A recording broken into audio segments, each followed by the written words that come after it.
سکل میرے کردگار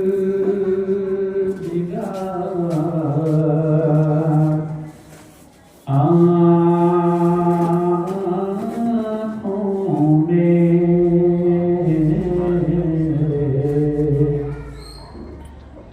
کچھ ایسا کر دے میرے کردگار آنکھوں میں کچھ ایسا کر دے میرے کردگار آنکھوں میں کچھ ایسا کرے دل کی دیدار آنکھوں میں ہمیشہ نقش رہے روح یار آنکھوں میں سبحان اللہ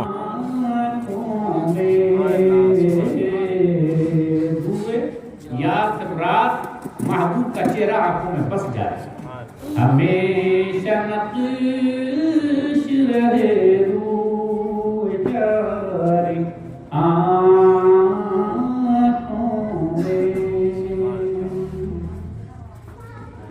اور تمنا عرض کرتے ہیں سرکار مفتی اعظم بارگاہ رسالت مآب صلی اللہ تعالی علیہ وسلم نے تمہیں نہ دیکھا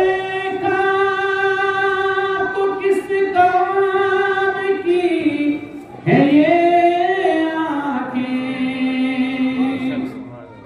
تمہیں نہ دیکھا تو کس کام کی ہے یہ آنکھیں کہ دیکھنے ساری بہار آنکھوں میں کہ دیکھنے کی ہے ساری بہار آنکھوں میں اور عرض کرتے ہیں یا رسول اللہ علیہ السلام تمہارے قدر میں کوئی موتی مثال ہونے کو تمہارے قدموں پہ موتی مثال ہونے کو ہے بے قرار میری عشق بار آنکھوں میں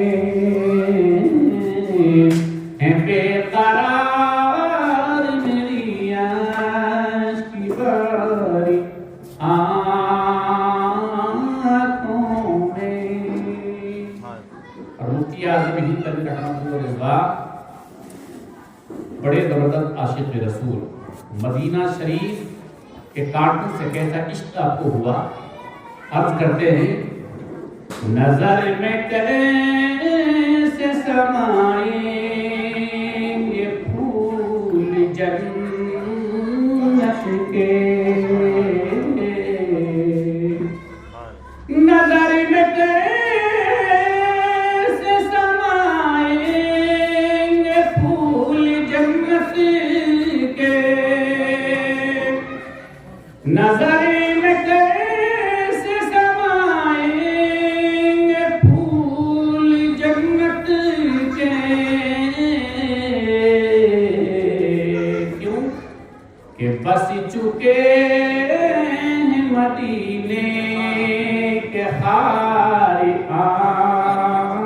آنکھوں میں اللہ اکبر یا رسول اللہ زندہ باد زندہ آباد زندہ آباد کہ بس چکے ہیں مدینے کے خار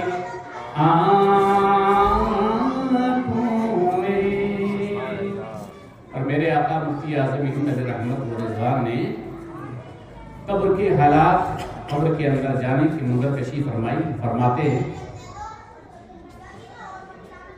یہ کیا سوال ہے مجھ سے کہ کس کا بن آنکھوں میں. اور دوسرے شعر میں جو حضور نبی کریم صلی اللہ تعالی علیہ وسلم کی ذات مقدسہ سے متعلق ہوگا کیا خوب بات ارشاد فرماتے ہیں. درود پاک پڑھیے اللہم صلی علی سیدنا مولانا محمد مادل الجود والکرم علیہ وسلم. فرشتوں پوچھتے کیا ہو کہ کسی کی امتی ہوں. فرشتوں پوچھتے کیا ہو کہ کسی کی امتی ہوں. لو دیکھ لو یہ تصویر یار آنکھوں میں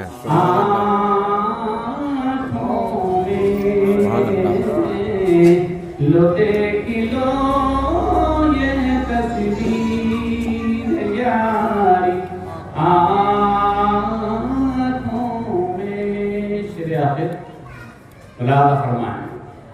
عرض کرتے ہیں پیا ہے جام محبت جو آپ نے نوری. پیا ہے جام محبت جو آپ نے نوری. ہمیشہ اسی کا رہے گا ہمارے آنکھوں میں. ہمیشہ اس کا رہے گا ہماری آنکھوں میں. کچھ ایسا کر دے میرے گردگاری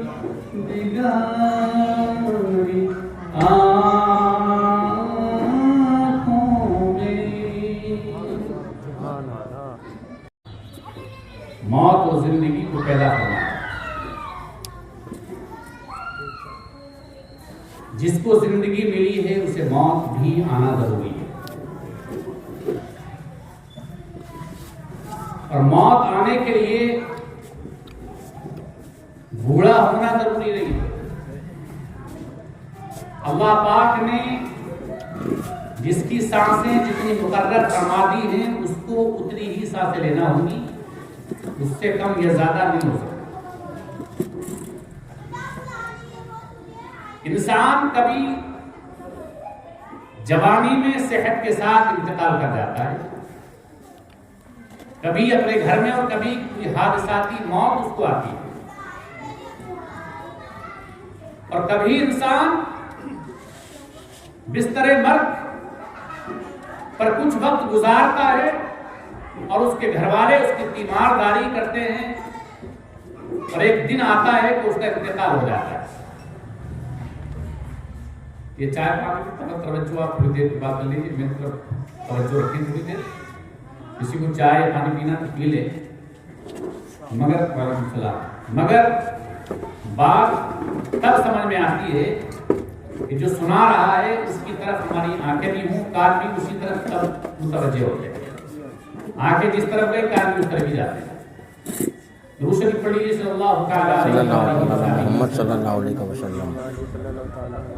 تو بستر مرگ پر کچھ دن گزار کر یہ انسان رخصت ہو جاتا ہے. قرآن عظیم فرقان حمید میں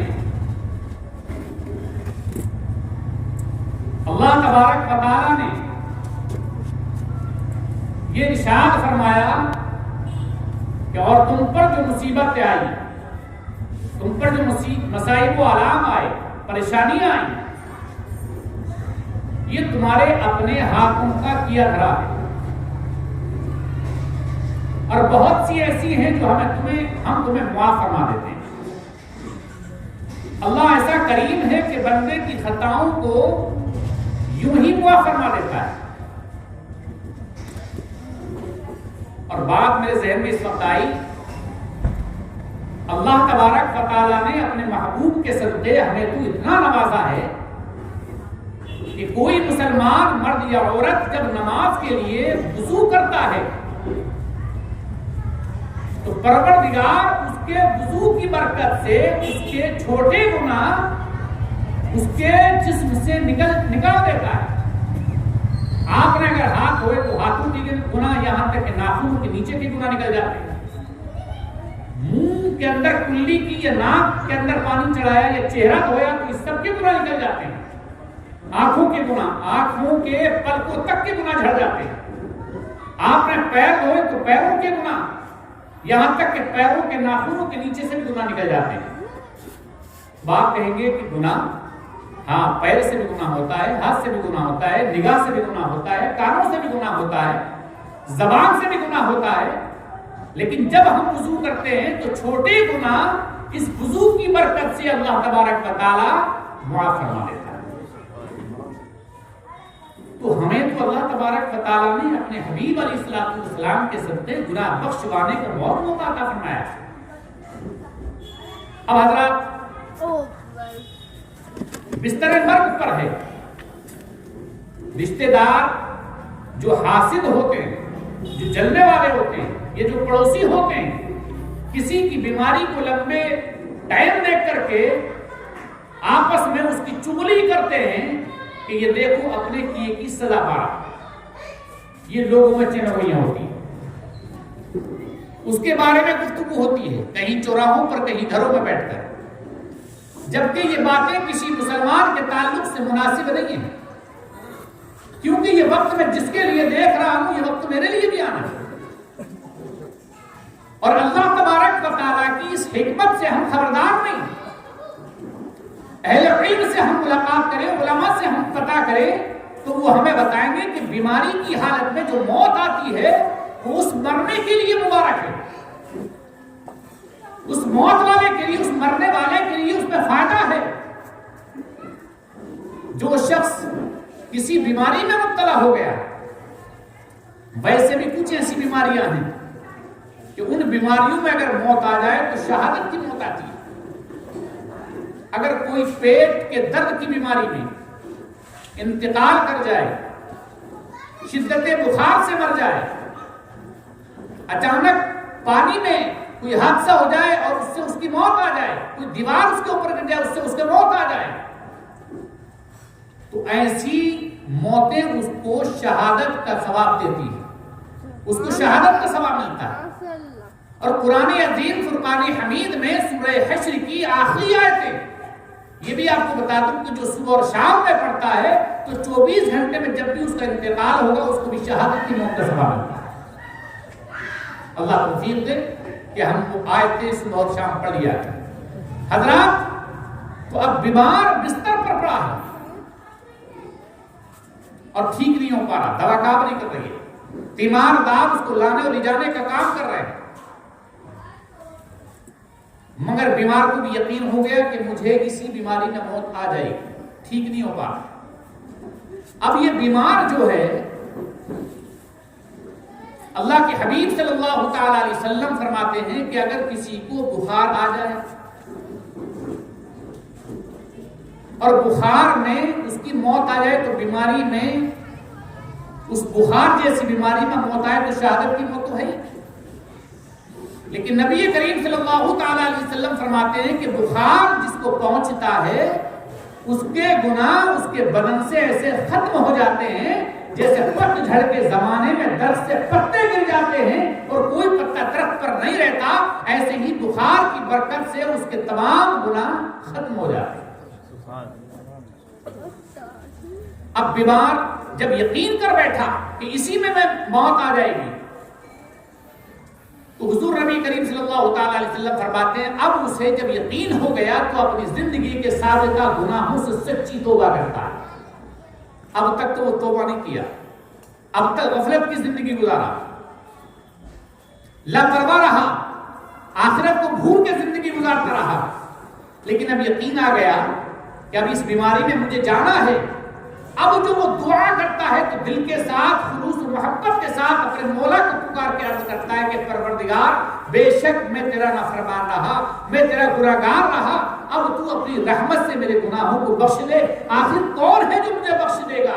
تو ہی تو ہے جو مجھے بخشنے والا, گناہوں سے پاک فرمانے والا ہے. اور حضور نبی کریم صلی اللہ تعالی علیہ وسلم فرماتے ہیں کہ جب سچے دل سے کوئی مسلمان مرد ہو یا عورت اپنے رب سے سچی توبہ کرتا ہے تو رب تبارک و تعالیٰ ارشاد فرماتا ہے مجھے اس وقت اپنے بندے کے گناہ بخشنا بڑا پسند آتا ہے. مگر سچی توبہ کرنے والا تو ہو. اب ہم آج مسجد میں جاتے ہیں, کبھی عشاء میں گئے, کبھی فجر میں گئے, کبھی ظہر میں نہیں گئے تو مغرب میں چلے گئے. اب ہم دعا کرتے ہیں تو دعا کرنے کا انداز بھی ہمارا بہت الگ ہوتا ہے. یہ جو اس وقت جو دعا ہوتی ہے جس کو موت کا یقین ہو جائے اس جیسی دعا ہم نہیں کرتے الا ماشاءاللہ. دعا ہو رہی ہے, توجہ کہیں اور ہے, دعا ہو رہی ہے, ہم کچھ پڑھ بھی رہے ہیں, کچھ کہہ بھی رہے ہیں پروردگار سے, لیکن ہماری نگاہیں کچھ اور دیکھ رہی ہیں, ہماری توجہ کہیں اور ہے, ہماری دل کی کیفیت کچھ اور ہے. اخلاص کے ساتھ دعا نہیں. حضور فرماتے ہیں کہ اگر توجہ سے, سچے دل سے, گناہ سے توبہ کر لے تو اللہ تبارک و تعالیٰ کو اپنے اس بندے کے گناہ بخشنا بڑا پسند آتا ہے. کتنا پسند آتا ہے؟ رب فرماتا ہے اگر وہ سچی توبہ کر لیتا ہے تو میں اپنے اس بندے یا بندی کو گناہوں سے ایسا پاک کر دیتا ہوں جیسا کہ وہ ابھی ماں کے پیٹ سے پیدا ہوا. اللہ تبارک و تعالیٰ قہار و جبار بھی ہے, مگر اللہ تبارک و تعالیٰ رحمان و رحیم بھی ہے, ستار و غفار بھی. اور اس کی رحمتیں قہاری جباری پر غالب ہیں. اللہ تبارک و تعالیٰ اپنے فضل سے اپنے بندوں کو معاف فرماتا ہے. اب جب وہ توبہ کرتا ہے تو حضور فرماتے ہیں کہ جب کوئی بیمار, میں بیماری کی بات لے کے چل رہا ہوں, جب کوئی بیمار اللہ سے کوئی بھی دعا کرتا ہے تو اس کے پاس رہنے والے فرشتے اس کی دعا پر آمین کہتے ہیں. اور جس دعا پر فرشتے آمین کہہ دیتے ہیں وہ دعا رد نہیں ہوتی. اب پتہ یہ چلا کہ جو بندہ بیماری کی حالت میں دنیا سے گیا, یہ بیماری اس کے گناہوں کا کفارہ بن گئی اور اس کے گناہوں کے بخشنے کا سبب بن گئی. اس لیے کوئی شخص یہ نہ تصور کرے کہ میں جاؤں تو دنیا سے یوں ہی چلا جاؤں, مجھے کوئی بیماری کا سامنا کرنا نہ پڑے, میرا کوئی تیماردار نہ بنے اور اچانک موت آ جائے. بلکہ ایسی دعا نہ کرے. بستر مرگ پر موت آئے, کچھ دنوں بیمار رہ کر موت آ جائے تو یہ ہماری اور آپ کی بخشش کا بہانہ ہوگا.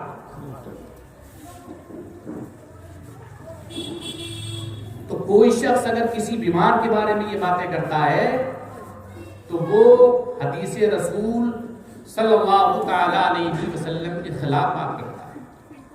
حضور نبی کریم صلی اللہ تعالی علیہ وآلہ وسلم نے بھی اس کو منع فرمایا. حادثات زندگی میں موت کی دعا نہیں کرنا چاہیے. پروردگار جل مجدہ الکریم ہمیں اور آپ کو پیارے آقا صلی اللہ تعالی علیہ وسلم سے سچی محبت عطا فرمائے. دعا کریں اللہ محمد صلی اللہ علیہ وسلم نحن عباد محمد صلی اللہ علیہ وسلم سلام علیکم یا رسول اللہ صلی اللہ تعالی علیہ وسلم. میں اپنی بات کو پورا کرنے والا سیدی سرکار علامہ حسن رضا بریلوی علیہ رحمۃ اللہ رضوان کے چند اشعار میں آپ تک پہنچا. وہ اسی سے متعلق ہے. دعائیہ اشعار محبت سے بابا سے بلند یا رسول اللہ کہیں, یا رسول اللہ, یا حبیب اللہ, یا حبیب اللہ. پھر درود پاک پڑھ لیجیے اللہم صلی اللہ علیہ وسلم کما تحب و ترضى بأن تصلي عليه صلاة وسلام عليك يا رسول الله صلى الله تعالى عليه وسلم. درد دل کر مجھے عطا یا رب, درد دل کر ہمیں عطا یا رب, درد دل کر ہمیں عطا یا رب, دے میرے درد دے میرے درد کی دوا یا رب. اور سچے دل سے جو میں پڑھ رہا ہوں توجہ فرمائیں. لاج رکھ لے گناہ گاروں کی، لاج رکھ لے گناہ گاروں کی، نام رحمان ہے تیرا یا رب، نام رحمان ہے تیرا یا رب.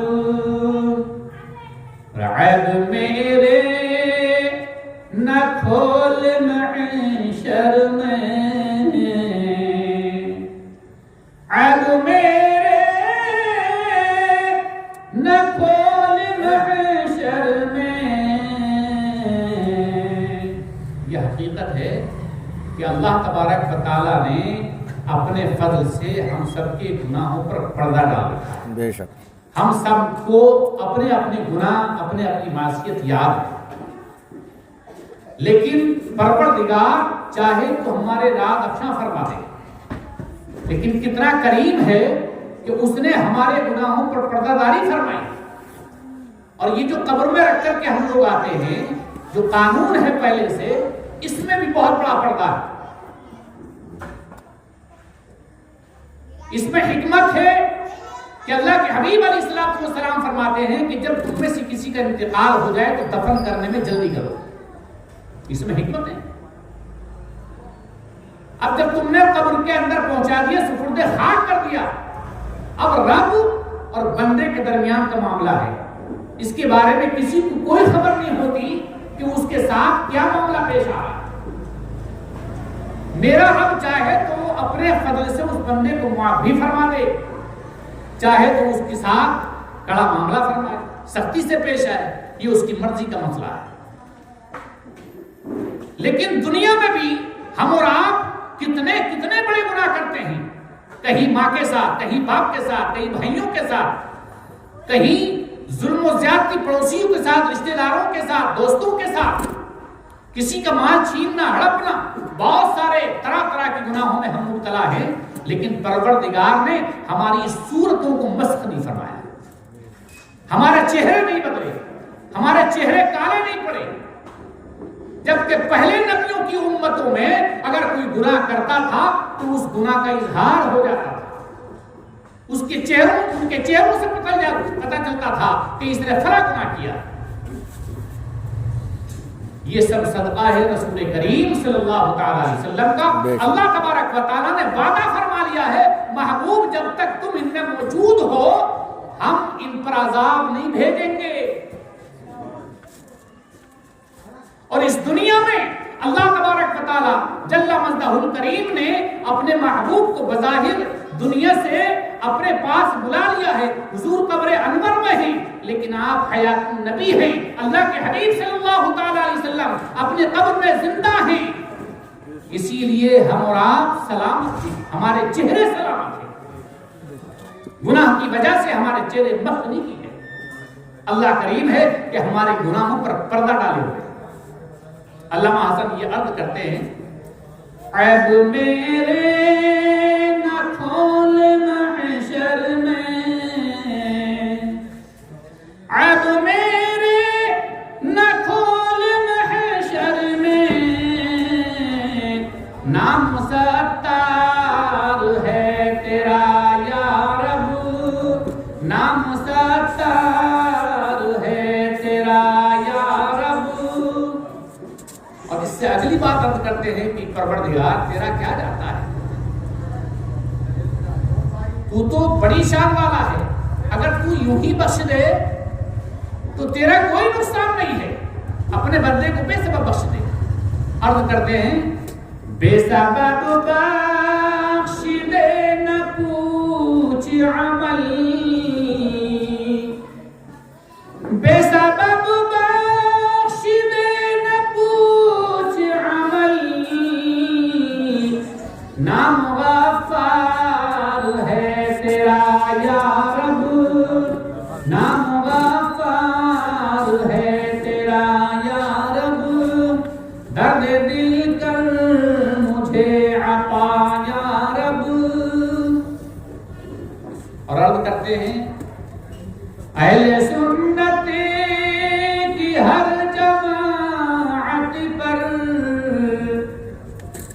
اہل سنت کی ہر جماعت پر ہر جگہ ہو تیری عطا یا رب، ہر جگہ ہو تیری عطا یا رب،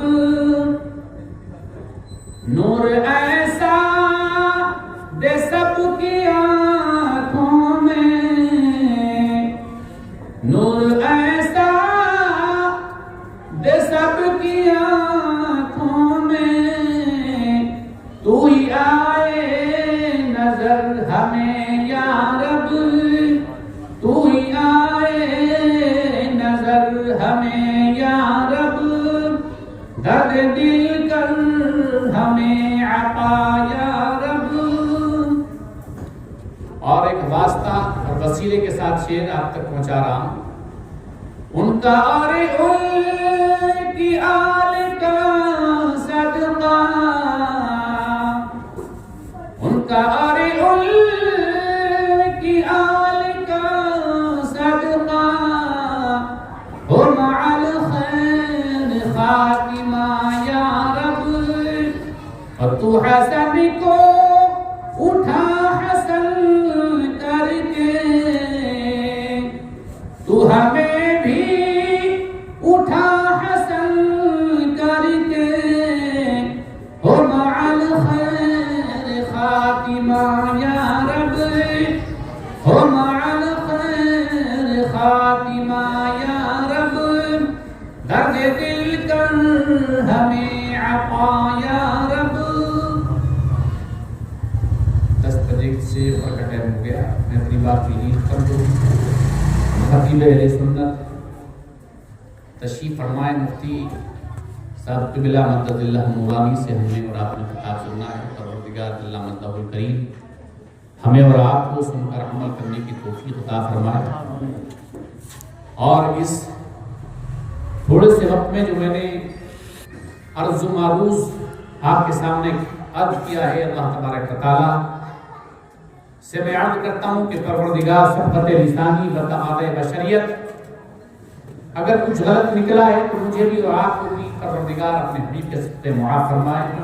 استغفر اللہ ربی من کل ذنب و اتوب الیہ، اشہد ان لا الہ الا اللہ و اشہد ان سیدنا محمد عبدہ و رسولہ، وما علینا الا البلاغ۔ السلام علیکم ورحمۃ اللہ تعالی وبرکاتہ۔